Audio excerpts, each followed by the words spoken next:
Good morning, guys. How are you all doing? It's a lovely, glorious day in Aruba. Welcome to Aruba and welcome to another day in my life. I didn't want to leave you guys off with such a gloomy sounding or looking video from the last vid. Hey, you know, everyone has their ups and downs, and obviously that was one of my down days. But hey, I'm feeling much better now. Sun is shining, Cooper's happy, I'm making music, I'm in the zone again. As promised, I'm back with another video, even though it's a vlog. However, I still want to speak to you guys about getting your music published to the world. Now, I've been asked this question quite a bit. It's like, what publishing agency you use, you know, what path did you take, and all that stuff. Now, this is what I've learned from trial and error. I place myself as a test rabbit. Is that the correct word? Test rabbit? Anyways, excuse my messy room in the back. I'm a boy. I am allowed to have messy rooms. You hear that, boys? Have messy rooms. So, coming back to getting your stuff published. Well, there's a couple of ways you could go about. There's a lot of publishing agencies out there online now that you could use. However, from the past, there was only one that actually went well with me in that sense. Went well? Or actually stuck out. But actually gave me good support, was always there for me, helped me along the way, and this company was called Tunecore.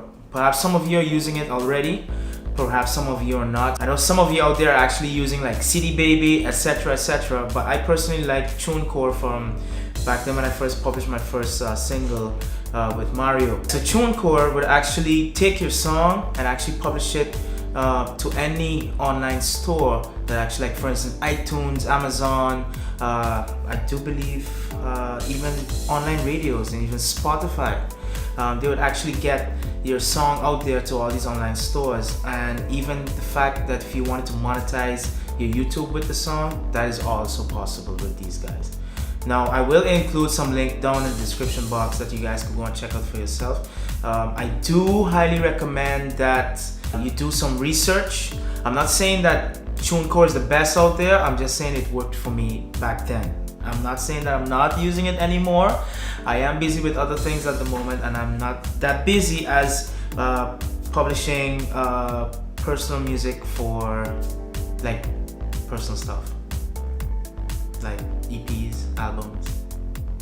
You get what I mean, right? Tunecore is the one that I use. Make sure you sign up yourself with a PRO, a performance right organization, as you can check in the other video that I did when I was out in Cerro Colorado speaking to you guys in the truck. Check that video out.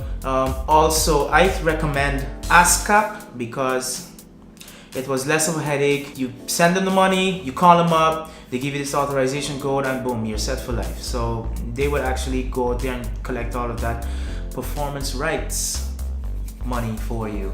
Yeah, Tunecore, ASCAP, and I think you should be pretty much set. Now, pricing with Tunecore is not that expensive as I thought it would be.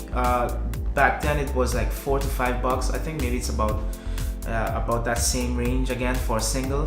EPs are like in something in the teens or something like that, and an album is a little bit more expensive, obviously, because it's more songs. You do need to upload your song in a certain format, which would be a certain amount of kilohertz and bits and da. Again, check the frequent asked questions down in the links below. And yeah, if you guys want to sign up with them, I would appreciate it if you click on that affiliated link. I'm not here to make money, guys, trust me. I'm not here to make money, I'm here to spread the love and information. Again, Tunecore, ASCAP, and you should be good. Now, what's it for today? Well, I'm gonna be busy with making songs for projects that I can't really disclose at the moment right now. I'm so happy that I'm between my keyboard, my DAW, and all my guitars is over there. I'm thinking about cleaning up my room, somehow organize it in some sense, because this is a freaking mess. Yeah, it's a mess. And when Cooper comes in here, he wags his tails all over, and he bangs the guitars, and he bangs the keyboard stands and all that stuff. That dog is a mess. So I'm gonna go ahead and get started on work, and I'll see you guys in the next vid. Peace!